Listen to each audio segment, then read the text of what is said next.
नमस्कार दोस्तों, मैं अनुपम मंडल आप सबका इस वीडियो में स्वागत करता हूं। और इस वीडियो के माध्यम से आज हम हमारे बीच नए और हमारे रिवाइज्ड नेशनल मेडिक्लेम पॉलिसी के बारे में जानेंगे।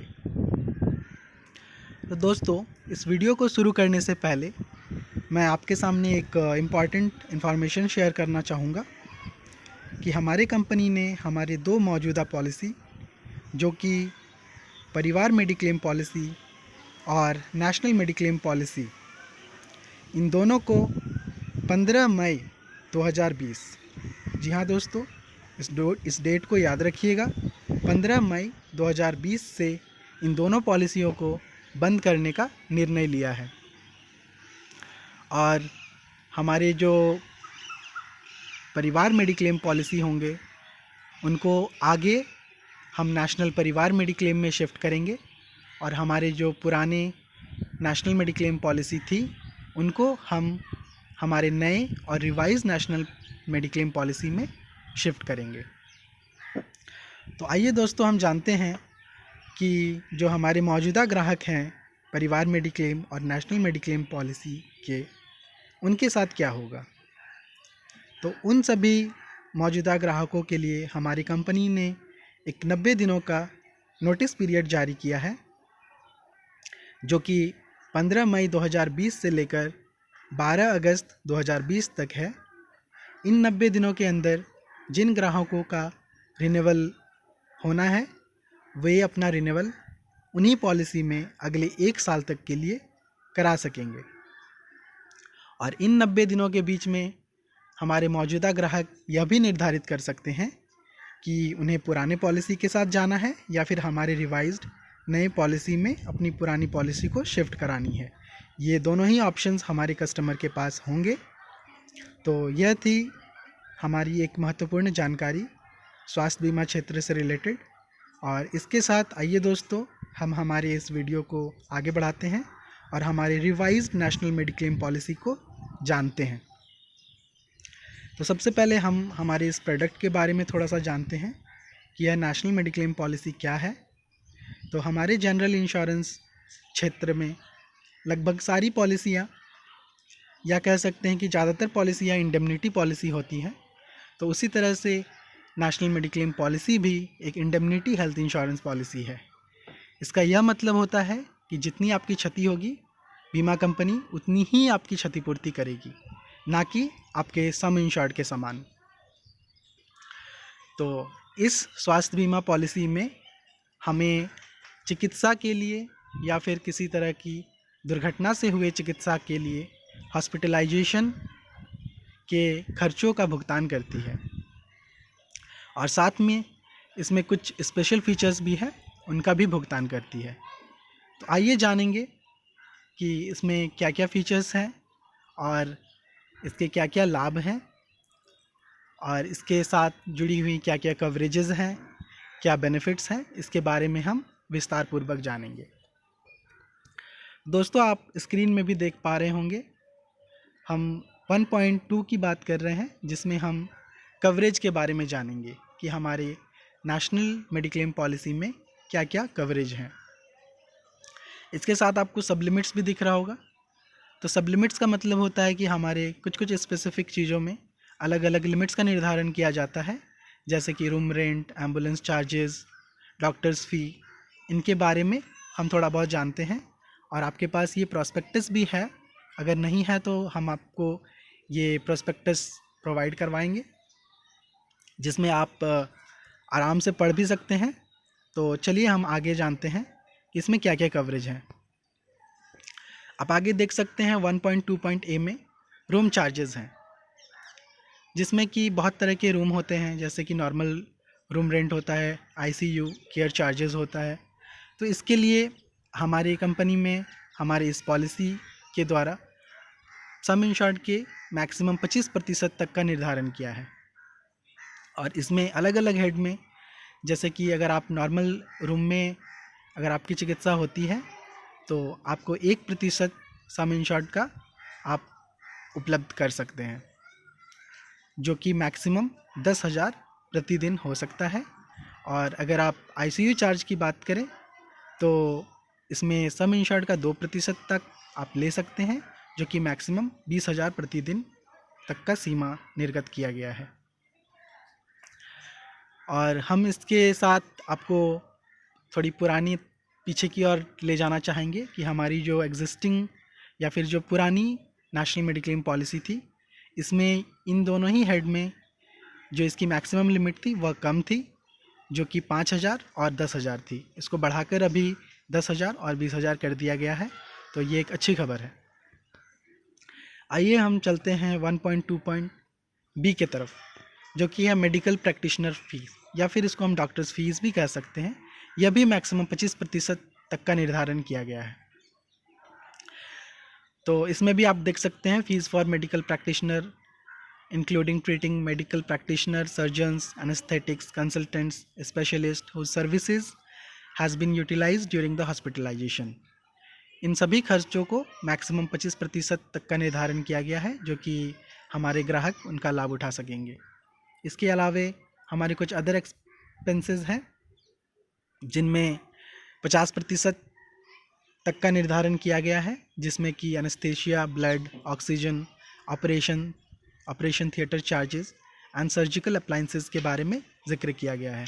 इसके साथ ही medicine and drugs, diagnostic procedures, prosthetics and other devices or equipments if implanted internally during a surgical procedure, haemodialysis, chemotherapy, radiotherapy और एम्बुलेंस चार्जेस, इन सबों को मिलाकर मैक्सिमम 50% अपने सम इंश्योर्ड तक का एक ग्राहक लाभ उठा सकते हैं।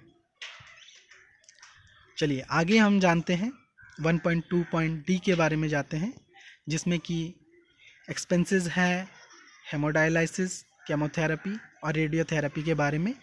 तो इन तीनों को और हमारे जो ऊपर के जो सेक्शंस थे 1.2.A, 1.2.B और C, इन तीनों को मिलाकर और इस 4 को मिलाकर भी मैक्सिमम 50% तक का वो लाभ उठा सकते हैं। इसके साथ ही हम जानते हैं 1.2.E और F के बारे में, जिसमें प्री हॉस्पिटलाइजेशन और पोस्ट हॉस्पिटलाइजेशन का जिक्र किया गया है।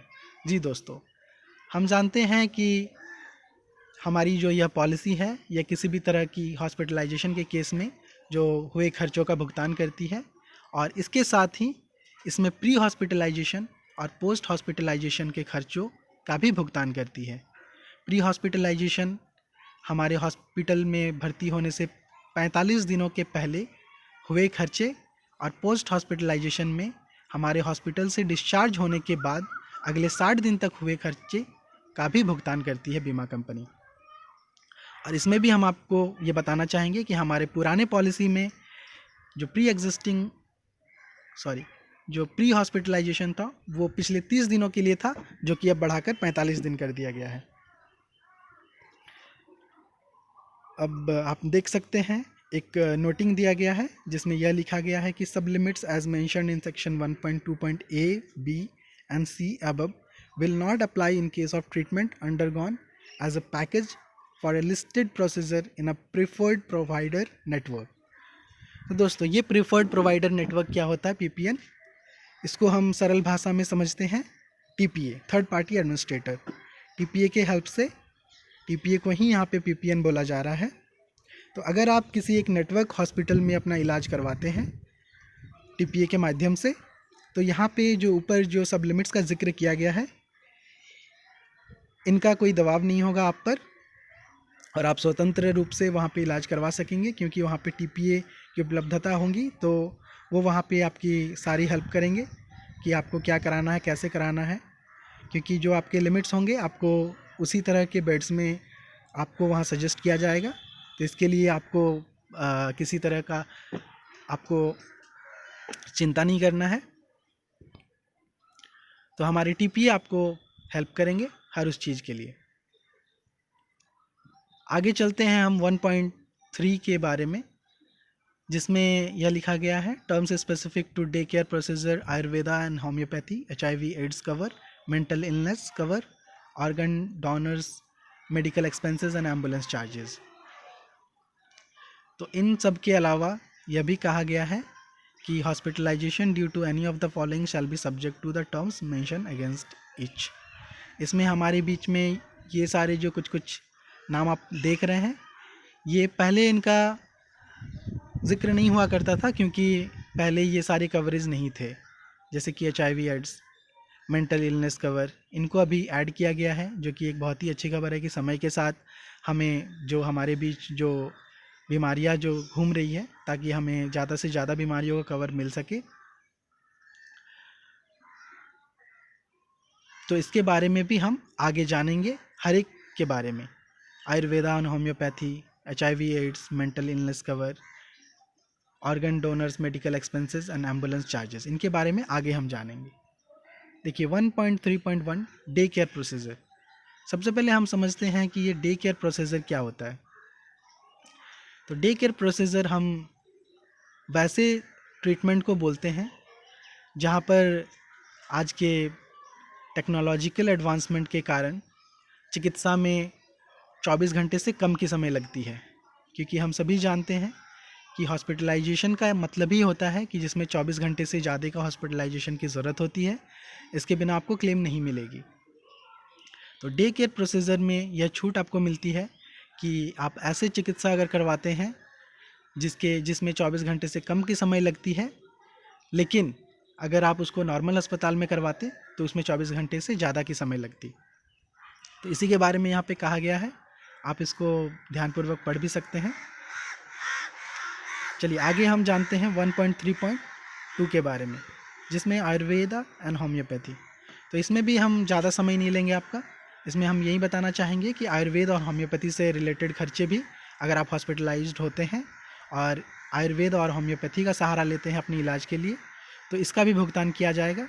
इसमें कुछ कुछ कंडीशंस है, इन कंडीशंस को आप नंबर 4 के ABCD में आप पढ़ सकते हैं और इसके अनुसार आप जा सकते हैं। इसके अलावा हमारे पास 1.3.3 में HIV एड्स कवर है। तो यह बहुत सिंपल सी बात है कि इन दोनों को ऐड किया गया है, पहले यह कवर हमारे साथ नहीं था, तो अभी से इस नए पॉलिसी में आपको HIV और एड्स का कवर भी आपको मिलेगा।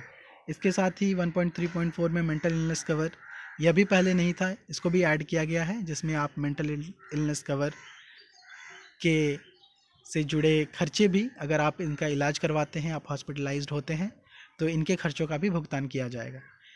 इसमें देखिए दोस्तों, एक एक्सक्लूज़न का जिक्र किया गया है कि any kind of psychological counselling, cognitive, family group behaviour, palliative therapy or other kinds of psychotherapy for which hospitalisation is not necessary shall not be covered. तो इसमें यह लिखा गया है कि अगर आपको इसके उपचार हेतु आप अगर हॉस्पिटलाइज नहीं होते हैं तो उसका भुगतान नहीं किया जाएगा। आप अगर किसी तरह के मनोचिकित्सक से संपर्क करते हैं, अगर आप उनसे सजेशन लेते हैं, या फिर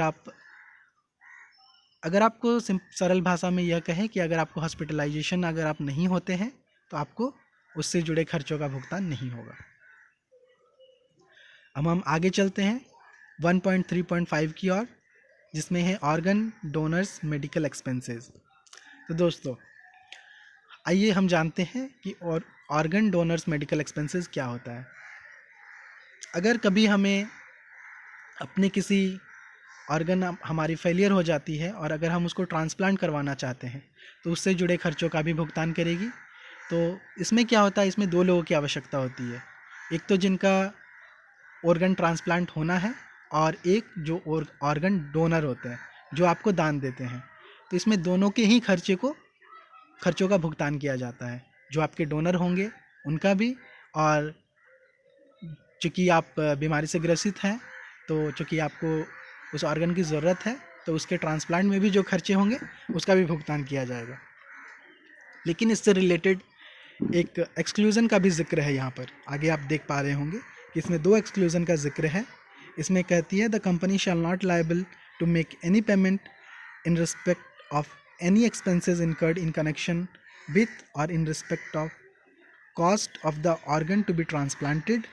और दूसरी बात का जिक्र किया गया है any other medical treatment or complication in respect of the organ donor consequent to harvesting. इसमें 2 एक्सक्लूजन्स हैं। पहली कि जिस ऑर्गन का आप ट्रांसप्लांट करवा रहे हैं तो उस ऑर्गन का कॉस्ट का वहन बीमा कंपनी नहीं करेगी।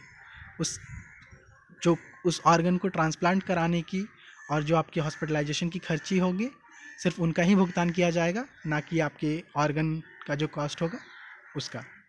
और दूसरी बात यह है कि जो ऑर्गन डोनर होंगे उनसे जो आप ऑर्गन आप लेते हैं तो उससे जुड़े खर्चे ही सिर्फ उनको मिलेंगे।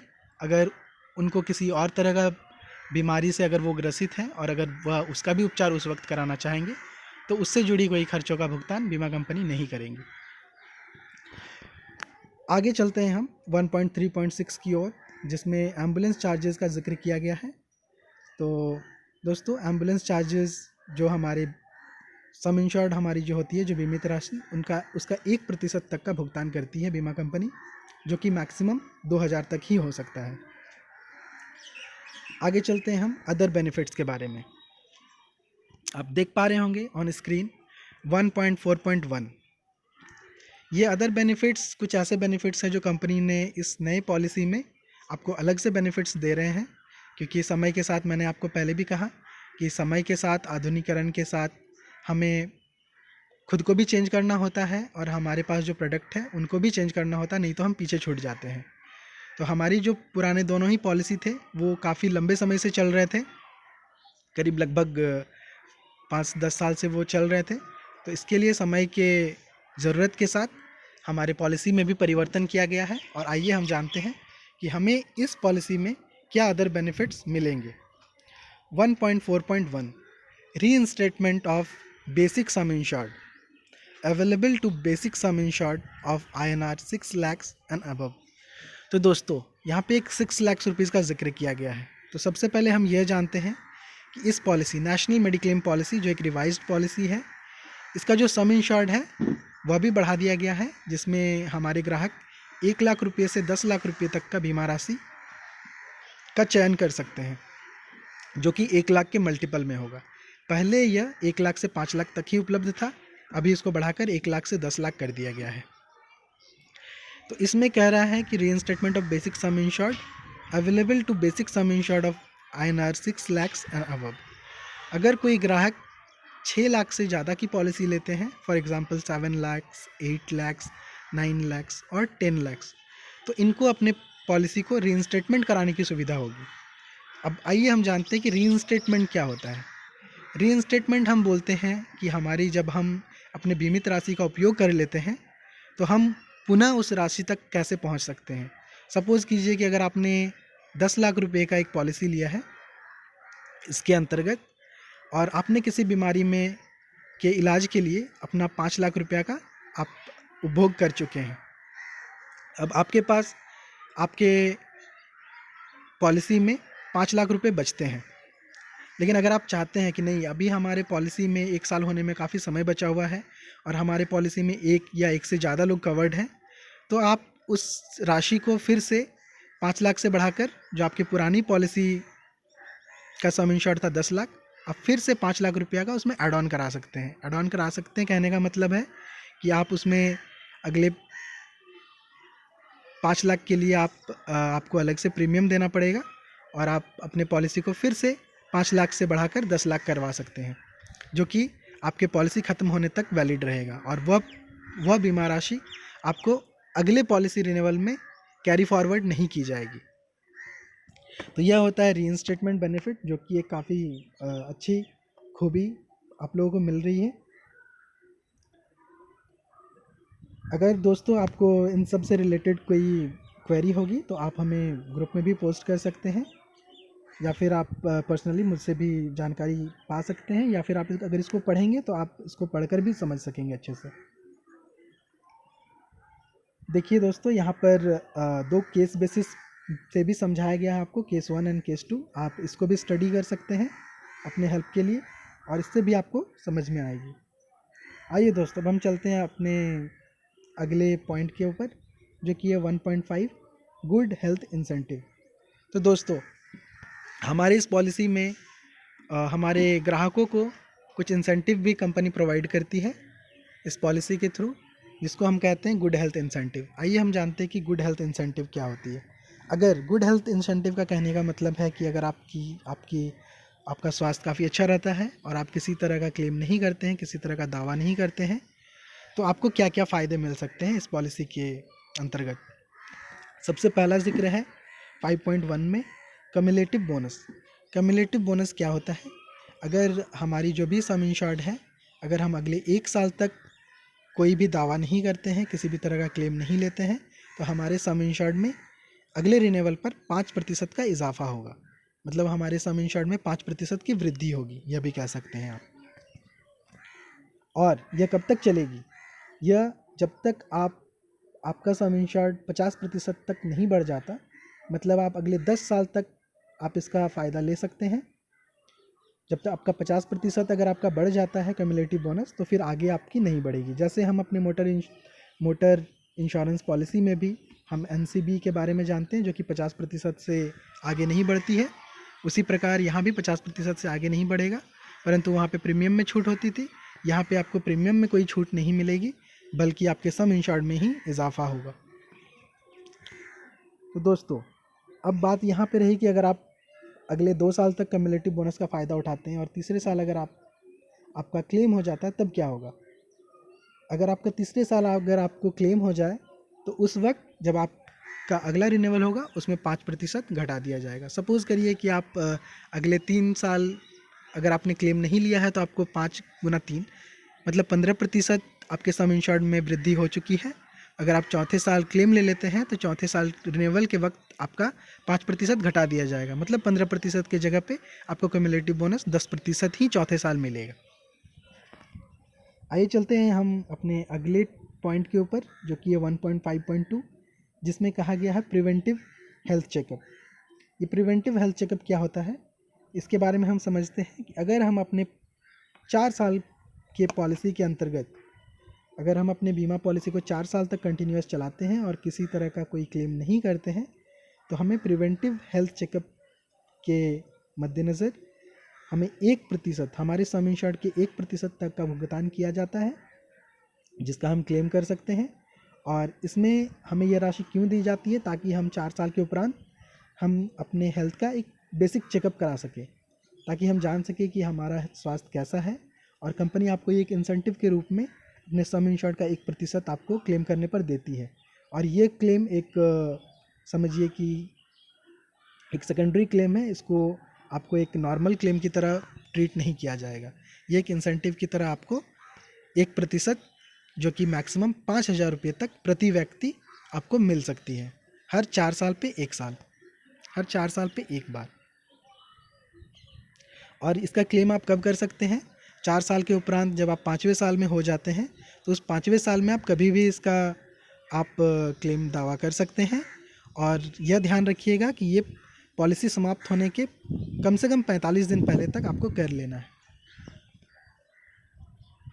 देखिए, इसमें एक नोटिंग भी दिया गया है, जिसमें यह भी जिक्र किया गया है कि claims under section 1.5.2 shall not be counted as a claim under the policy. अगर आप इसका प्रिवेंटिव हेल्थ चेकअप का फ़ायदा लेते हैं 1% का, तो इसको एक क्लेम नहीं ट्रीट किया जाएगा। आइए दोस्तों, अब हम चलते हैं 1.6 के बारे में, जिसमें हॉस्पिटलाइजेशन ऑप्शन के बारे में बताया गया है। तो दोस्तों, हमारे पास हॉस्पिटलाइजेशन ऑप्शंस कहने का मतलब एक ही है कि जिसमें आप कैशलेस फैसिलिटी का लाभ उठा सकते हैं, जो कि हमारे नेटवर्क प्रोवाइडर्स, नेटवर्क हॉस्पिटल्स के साथ आप TPA की मदद से आप इसका फ़ायदा उठा सकते हैं। आइए दोस्तों, अब हम समझते हैं हमारे दूसरे पॉइंट की तरफ हम चलते हैं, जो कि है टाइप ऑफ पॉलिसी, कि पॉलिसी किस टाइप की होती है और किस तरह की पॉलिसी हमको मिलेगी। तो आइए दोस्तों, हम देखते हैं यहाँ पे policy can be issued on individual basis, that is separate basic sum insured and cumulative bonus shall apply on each insured person. तो ये सिंपल सी बात हुई कि हम इसको इंडिविजुअल बेसिस पे लेते हैं, ये एक फ्लोटर पॉलिसी नहीं है। अगर आप 2 लोगों के लिए लेते हैं, आगे इसका जिक्र होगा कि कौन कौन से लोग इस पॉलिसी में जुड़ सकते हैं एक फैमिली के। तो इंडिविजुअल बेसिस पे इनका ट्रीटमेंट होता है, और सम इंश्योर्ड भी इंडिविजुअल बेसिस पे ही होता है। अगर 2 लोग रहते हैं, अगर आप 5-5 लाख रुपए लेते हैं सम इंश्योर्ड, तो दोनों ही अपने अपने राशि के अगेंस्ट में क्लेम करेंगे। आप उनमें सम इंश्योर्ड को कम, घटा या बढ़ा भी सकते हैं। आइए दोस्तों एलिजिबिलिटी के बारे में बात करते हैं कि इस पॉलिसी को कौन कौन ले सकते हैं। तो सबसे पहली बात है हमारे पास point number 1, entry age of proposer should be between 18 years and 65 years. तो यह हम पहले भी जानते आ रहे हैं और हम एक बार फिर से भी जानते हैं कि इस पॉलिसी को लेने के लिए उम्र सीमा होगी 18 वर्ष से 65 वर्ष के बीच में। Maximum entry age of any family member is 65 years. तो 65 साल तक के लोग ही इस पॉलिसी को ऑप्ट कर सकते हैं, इसके बाद नहीं कर सकते हैं। नहीं कर सकते कहने का मतलब फ्रेश पॉलिसी नहीं ले सकते हैं। नंबर 3 पे आते हैं, children between the entry age of 3 months and 18 years में be covered provided parents is are covered at the same time. अगर किसी के भी पेरेंट्स ऑलरेडी हमारे पॉलिसी में कवर्ड है, पेरेंट्स करने का मतलब या तो उनके मदर या फिर उनके फादर, तो उनके बच्चे को भी इंक्लूड किया जा सकता है जिनका उम्र सीमा 3 महीने से 18 साल तक निर्धारित किया गया है। आइए दोस्तों हम 4 नंबर पे आते हैं, चौथे नंबर पर, जिसमें इसका जिक्र है family members allowed under the same policy. किन किन फैमिली मेम्बर्स का एडिशन हम अपने पॉलिसी में करवा सकते हैं। तो आइए देखते हैं, इसमें ABCDEFG हमारे पास 7 लोग हैं जो इस पॉलिसी में जुड़ सकते हैं। प्रपोजर, स्पाउस मतलब पति या पत्नी, डिपेंडेंट नेचुरल और लीगली अडॉप्टेड चिल्ड्रन आपके बच्चे, डीप पेरेंट्स आपके माता पिता, ब्रदर सिस्टर और parents in laws. Parents in laws मतलब आपके सास ससुर, आप इनको भी जोड़ सकते हैं। तो अब ये काफ़ी बड़ा दायरा हो गया है जिसमें लगभग सारे लोग कवर्ड हैं, लेकिन आपको यह जानना होगा कि ये जो फैमिली मेम्बर्स हैं इसमें से एक डिपेंडेंट और अडॉप्टेड चिल्ड्रन की जो बात की गई है और साथ में ब्रदर सिस्टर की जो बात की गई है, इनके लिए 25 वर्ष तक का आयु सीमा निर्धारित किया गया है। मतलब जब तक ये 25 साल के हो जाएंगे तब तक ही ये पॉलिसी में रह सकते हैं, इसके बाद ये पॉलिसी में नहीं रह सकते। इसके लिए भी 2 कंडीशन है। अगर एक आपके मेल चाइल्ड हैं या फिर आपके ब्रदर हैं, तो जब तक वो 25 साल तक नहीं पहुंच जाते हैं या फिर जब तक वो एम्प्लॉयड नहीं हो जाते हैं, तब तक वो इस पॉलिसी में जुड़े रह सकते हैं। और जो आपकी सिस्टर हैं या फिर अगर आपके पास कोई फीमेल चाइल्ड है, उनके लिए भी यही एप्लीकेबल होता है, लेकिन उसमें थोड़ा सा कंडीशन चेंज्ड है, जब तक वो 25 साल के नहीं हो जाते या फिर जब तक उनकी शादी नहीं हो जाती। तो इन लोगों को आप अपने पॉलिसी में जोड़ सकते हैं। नंबर 5 पे आते हैं, renewal terms as per section 2.10। जो 2.10 में हमारे रिन्यूअल टर्म्स हैं, इसके बारे में हम आगे जिक्र करेंगे। नंबर 6 में दिया गया है, mid term inclusion of family members at pro rata पर premium is allowed only in case of newborn between the age of 3 months and 6 months। और दूसरे नंबर पे है spouse within 60 days of marriage. तो दोस्तों ये पहले भी था कि mid term addition, mid term में हम किसी तरह भी पॉलिसी का कोई चेंजेस नहीं कर सकते हैं, ना ही हम किसी को जोड़ सकते हैं, बशर्ते 2 लोग इसमें जुड़ सकते हैं। पहला कोई न्यू बॉर्न, कोई बच्चे जो नए बच्चे होते हैं वह 3 महीने से 6 महीने के अंदर आप उनको जोड़ सकते हैं। और दूसरा आपके स्पाउस, माने आपके पति या पत्नी को आप शादी के 60 दिनों तक आप इस पॉलिसी में उनको जोड़ सकते हैं। मेंबर्स, इसमें देखिए एक नोटिंग दिया गया है, members other than above may be included only at renewal on inclusion of a new member waiting period of 4.1, 4.2 and 4.3 shall apply for the new member. तो अगर इन दोनों के अलावा, न्यू बॉर्न और स्पाउस के अलावा, आप किसी तीसरे आदमी को जोड़ना चाहते हैं, जैसे ब्रदर सिस्टर, आपके पेरेंट्स इन लॉज, इनको जोड़ना चाहते हैं, तो इनको आप सिर्फ रिन्यूअल के समय ही जोड़ सकते हैं। और जो दूसरी बात कही गई है कि जो आप न्यू मेंबर को ऐड करते हैं उनके लिए भी जो वेटिंग पीरियड है, उनको अलग से उनका वेटिंग पीरियड रहेगा, ना कि आपके पॉलिसी के अनुसार। अगर आप नया किसी को जोड़ते हैं तो जो एग्जिस्टिंग हमारे वेटिंग पीरियड का कंडीशन है वो उन नए लोगों के साथ भी अप्लाई होगा। तो एक हम छोटे से आपको बता देते हैं कि वेटिंग पीरियड 4.1, 4.2 और 4.3 क्या होता है। 4.1 में हमारे पास 3 तरह की वेटिंग पीरियड होती है। सबसे पहला वेटिंग पीरियड होता है कि जब भी आप पॉलिसी लेते हैं, तो पॉलिसी लेने जब आप फ्रेश पॉलिसी लेते हैं, फ्रेश पॉलिसी लेने के अगले 30 दिनों तक का समय जो होता है वो एक वेटिंग पीरियड होता है। उसमें किसी भी तरह का आप बीमारी से संबंधित किसी भी तरह का हॉस्पिटलाइजेशन बेनिफिट नहीं ले सकते हैं। उसमें सिर्फ आप दुर्घटना से रिलेटेड क्लेम ही कर सकते हैं। दूसरा जो बात है आपको 4.2, इसमें आपको 4 साल तक प्री एग्जिस्टिंग डिजीज़ के बारे में कहा गया है। हो सकता है इसमें 4.1 और 2 में मैं मिसमैच कर सकता हूँ, लेकिन इसमें जो दूसरी वेटिंग पीरियड का कंडीशन है यह है प्री एग्जिस्टिंग डिजीज़ के लिए, जो कि अगले 4 साल तक जिनका आप क्लेम नहीं कर सकते हैं, जिसमें कि ज़्यादातर हाइपरटेंशन और डायबिटीज़ को ही प्री एग्जिस्टिंग डिजीज़ के रूप में लिया जाता है। इसमें उसके अलग अलग रूप होते हैं डायबिटीज़ और हाइपरटेंशन के।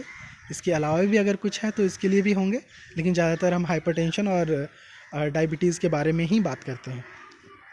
इसके बाद है हमारे पास 4.3।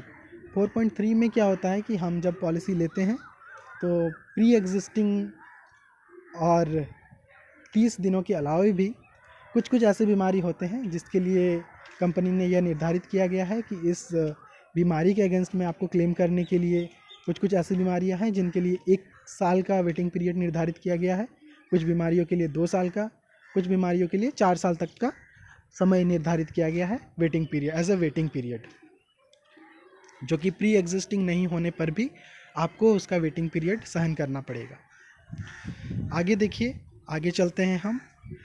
आगे देखिए, no other relation even within the eligible age band can be covered under the policy. तो ऊपर में हम जिन लोगों के बारे में जाने, उनके अलावा किसी और आदमी को आप इस पॉलिसी के साथ नहीं जोड़ सकते हैं। आइए हम चलते हैं 2.3 के बारे में। 2.3 में कहा गया है कि policy can be issued for a period of 1 year. तो दोस्तों, इसको हम 12 महीने से ना तो कम का समय के लिए ये पॉलिसी ले सकते हैं, ना ही यह लॉन्ग टर्म। कहने का मतलब है कि 12 महीने से ज़्यादा समय के लिए भी यह पॉलिसी नहीं ले सकते हैं, सिर्फ 1 साल के लिए ही ले सकते हैं, और आगे फर्दर हम इसको हर 1 साल के लिए रिन्यूअल करा सकते हैं। आइए हम बात करते हैं 2.4 के बारे में, जो कि है बेसिक सम इंश्योर्ड। इसके बारे में हमने पहले भी थोड़ा सा जिक्र किया है कि यह सम इंश्योर्ड 1 लाख से 10 लाख रुपये तक की हमारे पास उपलब्ध है। आप अपने सुविधा के अनुसार आप अपना चुनाव कर सकते हैं। और इसमें यह भी कहा गया है कि proposer has the option of selecting same basic sum insured for each family member और separate basic sum insured for different members. यह बात का भी मैंने पहले आपको जिक्र कर दिया है कि सम इंश्योर्ड पर कोई फोर्स नहीं है। अगर आपके पॉलिसी में 2, 3, 4, 5 जितने लोगों भी आपके यहाँ पे कवर्ड हैं नेशनल मेडिक्लेम पॉलिसी के अंतर्गत, आप सबका सम इंश्योर्ड सेम भी रख सकते हैं या फिर अलग भी रख सकते हैं, क्योंकि यह फ्लोटर बेसिस नहीं है। तो जिसके अगेंस्ट में जितना सम इंश्योर्ड रहेगा वह अपने सम इंश्योर्ड के अनुसार उसका उपभोग कर सकेंगे। आइए दोस्तों, अब हम जानते हैं 2.4.1 enhancement of basic sum insured के बारे में, कि क्या हम अपने बेसिक सम इंश्योर्ड को बढ़ा या घटा सकते हैं। तो इसका करने का हमारे पास सिर्फ एक ही ऑप्शन है, रिन्यूअल के समय में। हम रिन्यूअल से पहले मिड टर्म में हम अपना सम इंश्योर्ड को बढ़ा भी नहीं सकते हैं और घटा भी नहीं सकते हैं। इससे पहले जो हमने एक रीइंस्टेटमेंट का जिक्र किया था वह पूरी तरह से एक अलग बात है, और उसको हम एनहांसमेंट ऑफ सम इंश्योर्ड की तरह नहीं ट्रीट कर सकते हैं। और इसमें जो दूसरे बात का जिक्र किया गया है, यह भी आप लोग थोड़ी ध्यान से समझिएगा कि for the incremental portion of basic sum insured the waiting periods as mentioned in exclusion 4.1, 4.2, 4.3 shall apply. Coverage on enhanced basic sum insured shall be available after the completion of waiting period. दोस्तों, इसको थोड़ा गौर से समझिएगा कि यह क्या कहना चाहता है। यह कहना चाहता है कि अगर आप अपने सम इंश्योर्ड को रिन्यूअल के समय में बढ़ाते हैं, तो जो आपकी बढ़ी हुई सम इंश्योर्ड है, सपोज़ करिए अगर आपकी पहले का सम इंश्योर्ड 5 लाख का था, अगर आप उसको बढ़ाकर 7 लाख कर देते हैं, तो जो 2 लाख आपने एडिशनल सेलेक्ट किया है, तो जितने भी तरह का वेटिंग पीरियड का जिक्र हमने किया, 30 दिनों का, फिर आपका प्री एग्जिस्टिंग डिजीज़ के लिए या फिर कुछ नए डिजीज़ के लिए जो 1 साल, 2 साल, 4 साल, 3 साल का जिक्र किया गया है, अगले जो आपने 2 साल का एडिशनल सम इंश्योर्ड ऑप्ट किया है उसके लिए भी यह सारे वेटिंग पीरियड आपको, इस वेटिंग पीरियड को आपको ऑप्ट करना पड़ेगा। मतलब आप अपने अगर अगले 30 दिनों तक आप सिर्फ 5 लाख तक का ही उपभोग कर सकते हैं और 30 दिनों के उपरांत पूरे 7 लाख तक का उपभोग कर सकते हैं। आइए दोस्तों, अब हम समझते हैं डिस्काउंट के बारे में। 2.5, इसमें जो पहला है 2.5.1 डिस्काउंट फॉर ऑप्शनल को पेमेंट। दोस्तों इसमें एक सुविधा आपको दिया जा रहा है को पेमेंट। अगर आप ऑप्शनली को पेमेंट का सिलेक्शन चुनाव करते हैं तो आपको अपने प्रीमियम में कुछ छूट मिल सकती है। तो सबसे पहले तो हम ये जानते हैं कि को पेमेंट होता क्या है। दोस्तों को पेमेंट होता है जब हम किसी तरह का दावा करते हैं, कोई क्लेम लेते हैं, तो इसमें आप एक डिक्लेरेशन देते हैं कि हम इतने प्रतिशत तक स्वयं से उस राशि का, जो सपोज़ करिए कि आपके जो खर्चे हुए हैं उसमें से एक सर्टेन परसेंटेज तक आप स्वयं से उसका निर्वहन करना चाहते हैं। सपोज़ कीजिए आपने 1 लाख रुपए का दावा किया, आपके 1 लाख रुपए का खर्च हुआ है और अगर आप उसमें 20% तक का भागीदारी आप स्वयं करना चाहते हैं तो आपको 80,000 रुपये ही बीमा कंपनी से मिलेंगे और आप 20,000 रुपये, चूँकि आप स्वेच्छा से यह आपने डिसाइड किया है कि 20% तक का को पेमेंट आप करना चाहते हैं, 20% तक का हर एक क्लेम के लिए, तो इसके लिए आपको प्रीमियम में कुछ छूट मिल सकती है, जिसके लिए आप नीचे देख सकते हैं। यहाँ पे देखिए एक 15% discount in total premium for 20% को payment on each admissible claim. अगर आप 15% तक का प्रीमियम में डिस्काउंट चाहते हैं तो आप 20% तक का को पेमेंट आप ऑप्ट कर सकते हैं, और अगर आप 15% का को पेमेंट सेलेक्ट करना चाहते हैं तो आप 10% तक का आपको डिस्काउंट मिल सकता है। आगे देखिए, आगे यह लिखा हुआ है the co payment percentage opted shall be applicable to claims from all insured person under the policy. कहने का मतलब है कि यह डिस्काउंट भी आपको चूँकि पूरे पॉलिसी में मिल रहा है, तो आपके सारे जितने भी बीमा पर्सन होंगे जिनका बीमा आपने लिया है उस पॉलिसी के अंतर्गत किसी भी क्लेम में आपको यह को पेमेंट देना पड़ेगा। एक आप देख सकते हैं कि 2.5.2 में हम चलते हैं, जिसमें डिस्काउंट फॉर डायरेक्ट सेल कहा गया है। तो यह सीधे तौर पर हमारे ग्राहकों के लिए है जो अपना पॉलिसी डायरेक्ट कंपनी के पोर्टल से लेना चाहेंगे, जिसमें किसी भी तरह का मीडिएटर, किसी भी तरह का इंटरमीडिएटरी, किसी भी तरह का एजेंट इन्वॉल्व नहीं होगा। तो उन लोगों को 10% तक का छूट मिलेगा। आगे चलते हैं हम लोग 2.6 की तरफ, जिसमें टैक्स रिबेट के बारे में कहा गया है। तो हम सभी जानते हैं कि मेडिक्लेम पॉलिसी में जो आप बीमा राशि जो आप प्रीमियम राशि का भुगतान करते हैं वो सेक्शन 80D के अंतर्गत आपको इनकम टैक्स में उसकी छूट मिलती है। आगे चलते हैं हम 2.7 के बारे में, कंप्लीशन ऑफ प्रपोजल फॉर्म। तो यह तो एक सिंपल सी बात है कि आप कोई भी पॉलिसी लेना चाहते हैं तो उसके लिए आपको एक प्रपोजल फॉर्म भरना पड़ता है, जिसमें आपका डिक्लेरेशन होता है सारी चीज़ों के बारे में। तो इसके बारे में हम बात नहीं करते हैं ज़्यादा, फिर भी हम आपको पढ़कर सुनाते हैं। The proposal form is to be completed in all respect and to be submitted to the company's office or to the company's intermediary। दूसरे नंबर पे यह बात कहा गया है, identity and address of the proposer must be supported by documentary proofs as detailed in proposal form annexure C। और तीसरे नंबर पे कहा गया है, if a person is insured under health insurance policy of any other non-life insurance company and wants to port to national mediclaim policy, the portability form and proposal form will have to be completed and submitted to the company's office or to company's intermediary। तो इसमें कहा गया है कि आपको identity और address proof आपको policy लेते समय आपको देना है, और साथ में अगर आप किसी दूसरे बीमा कंपनी से अपना पॉलिसी कराते आ रहे हैं और आप हमारे नेशनल मेडिक्लेम पॉलिसी में अपना पॉलिसी पोर्ट करवाना चाहते हैं तो आप उसके लिए एक पोर्टेबिलिटी फॉर्म को भरकर भी आप अपना पोर्टेबल करा सकते हैं हमारे इस नए पॉलिसी में। आइए दोस्तों, अब हम चलते हैं हमारे अगले पॉइंट में, जो कि है 2.8 प्री पॉलिसी चेकअप। हम समझते हैं प्री पॉलिसी चेकअप किसे कहते हैं। तो यह हर उन ग्राहकों के लिए है जिनका उम्र 50 साल या फिर 50 साल से ऊपर है। कहने का मतलब है 50 साल से 65 साल के बीच में है। अगर वह पॉलिसी लेना चाहते हैं तो उनको प्री पॉलिसी चेकअप कराना पड़ेगा,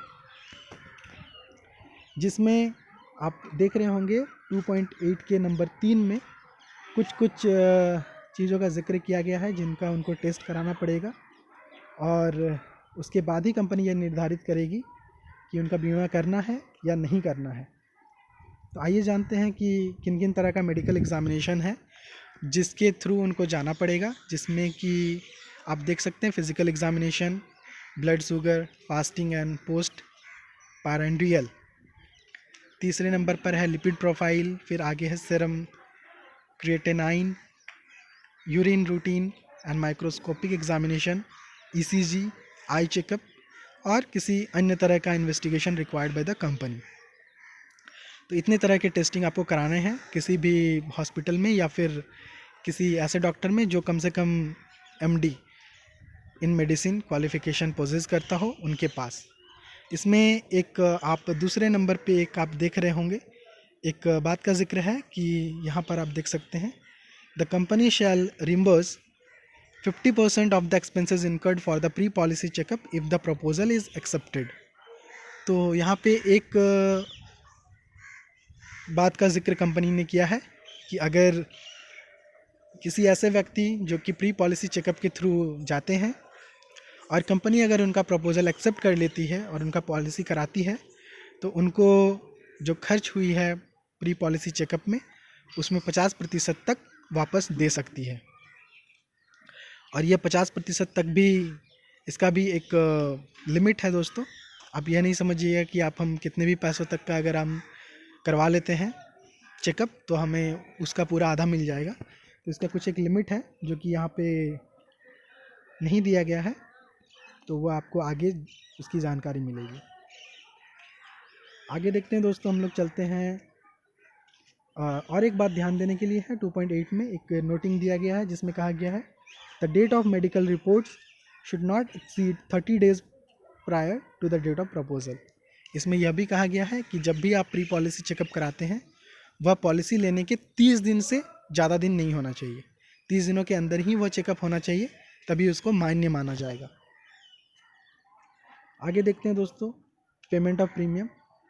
तो ये तो हम जानते हैं कि इसके लिए हमें एक चार्ट प्रोवाइड किया गया है जिसमें 2 तरह का चार्ट दिया गया है। एक आपको प्रीमियम चार्ट विदाउट टीपीए और एक विथ टीपीए। अगर हम टीपीए का चुनाव नहीं करते हैं तो हमें कितना प्रीमियम देना पड़ेगा, और अगर हम टीपीए के साथ में उसका चुनाव करते हैं पॉलिसी का तो उसके लिए हमें कितने प्रीमियम का भुगतान करना पड़ेगा। तो इसके बारे में आप आगे जानेंगे, हम इसको ज़्यादा नहीं खींचते हैं। आगे देखते हैं 2.10 रिन्यूअल ऑफ पॉलिसी। तो हम सभी जानते हैं कि renewal of policy life long के लिए है। जब तक आप जीवित रहते हैं तब तक इस पॉलिसी का आप रिन्यूअल करा सकते हैं। और इसमें 2-3 चीज़ों का जिक्र किया गया है जो कि मैंने पहले ही बता दिया आपको, कि जो आपके डिपेंडेंट चाइल्ड्स होंगे मेल फीमेल, या फिर जो आपके ब्रदर या सिस्टर होंगे, वे 25 साल तक ही इनका रिन्यूअल करा सकते हैं। उसके बाद ये ऑटोमेटिक इनको पॉलिसी से हटाना पड़ेगा। तो इसके बारे में हमने पहले आपको बताया है। इसमें देखिए एक चीज़ का जिक्र किया गया है चौथे नंबर पर कि the company is not bound to send renewal notice. इसमें कंपनी ने ये साफ साफ जिक्र कर दिया गया है कि किसी भी कस्टमर को रिन्यूअल नोटिस भेजना ये कंपनी स्वेच्छा से कर सकती है और कंपनी इसके लिए बाउंड नहीं है। तो दोस्तों इसको आप अच्छे से पढ़ भी सकते हैं, जब भी आप समय मिले, जब भी आप फुर्सत में रहें, आप इस प्रोस्पेक्टस को ज़रूर ही बहुत अच्छे से पढ़ें, क्योंकि सारी चीज़ें बताना यहाँ पे एक पॉइंट को पढ़कर वो संभव नहीं हो पा रहा है, क्योंकि वीडियो भी बहुत लंबी चली जा रही है। और चलिए इसके आगे नंबर 3 में कुछ डेफिनेशंस हैं जिसको हम आगे नहीं बढ़ाते हैं, इसको आप पढ़ कर समझ सकते हैं कि हर एक टेक्निकल वर्ड का क्या मीनिंग होता है। तो हम लोग आज 2.10 तक ही इसको रखते हैं, और इसके बाद नीचे इस प्रोस्पेक्टस में कुछ एक्सक्लूजन्स की बात कही गई है, और साथ में कुछ पॉलिसी कंडीशंस का भी जिक्र किया गया है। तो उसके बारे में हम किसी दूसरे दिन एक नई वीडियो बनाएंगे जिसमें पॉलिसी के एक्सक्लूजन्स के बारे में हम जानेंगे, जिनका कवरेज इस पॉलिसी में नहीं है जिन बीमारियों का, और साथ में क्या क्या जनरल कंडीशंस हैं इस पॉलिसी के साथ। तो दोस्तों इसमें नीचे आइए हम देख लेते हैं, इसमें रेट चार्ट है, ये देखिए, ये हमारे पास, ये देखिए, यह रेट चार्ट है जो कंपनी ने प्रोवाइड किया है प्रोस्पेक्टस के साथ में। आप इसको देख सकते हैं। आप इसको, इस वीडियो को पॉज करके इसका स्क्रीनशॉट भी ले सकते हैं, या फिर पूरी प्रोस्पेक्टस ही आपके पास है, आप इसको अच्छे से पढ़ भी सकते हैं। इसमें लिखा गया है rate chart without TPA charges. तो इसमें आप देखिएगा कि नीचे, सबसे नीचे आपको यह चीज़ दिया गया है कि रेट चार्ट विद टीपीए। आपको टीपीए का अगर आप चुनाव करते हैं तो आपको 6% का लोडिंग अलग से देना पड़ेगा इन रेट चार्ट के अलावा। यह जो रेट चार्ट है ये विदाउट टीपीए चार्जेस है। इसमें आपको 6% एडिशनली आपको जोड़ना पड़ेगा, और उसको जोड़ने के बाद फिर आपको जीएसटी अलग से पे करना पड़ेगा, तब आप फाइनल प्रीमियम तक पहुंच सकते हैं। तो दोस्तों आज हमने बहुत कुछ जाना इस नए और रिवाइज्ड नेशनल मेडिक्लेम पॉलिसी के बारे में। जितनी बातें हो सकती थी मैंने कोशिश की आपको बताने के लिए। कुछ बातें छूट गई हैं जो कि मैं कोशिश करूंगा कि आगे आपको जनरल एक्सक्लूजन्स और जनरल कंडीशंस के बारे में पॉलिसी की आपको बताऊं। और इस पॉलिसी को मैंने कोशिश की है कि आप तक ज़रूरी जो इन्फॉर्मेशन है वो आपको पहुंचाऊं, और मेरा ये आपसे आग्रह रहेगा कि आप फ्री टाइम में इस प्रोस्पेक्टस को पढ़ें।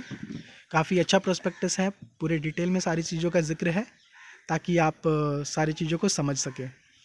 इस वीडियो में इतनी देर तक बने रहने के लिए मैं आप सबका बहुत बहुत आभार व्यक्त करना चाहूँगा और धन्यवाद कहना चाहूँगा। आशा करता हूँ कि मेरी ये छोटी सी कोशिश, एक छोटी सी वीडियो, सॉरी छोटी सी नहीं कह सकता हूँ, काफ़ी लंबा हो गया है, आप लोगों को अच्छी लगी होगी। और मेरी कोशिश रहेगी कि मैं आगे भी आप लोगों को छोटी छोटी चीज़ों से अवगत कराता रहूं, और जितनी हो सके उस चीज़ों के दौरान आपकी जो क्वेरीज़ हैं उनको भी शॉर्ट आउट कर सकूं। तो आज के लिए बस इतना ही। बहुत बहुत धन्यवाद आप सबों का इतनी देर तक वीडियो में बने रहने के लिए। तो चलिए, आपका दिन शुभ हो। बहुत बहुत धन्यवाद।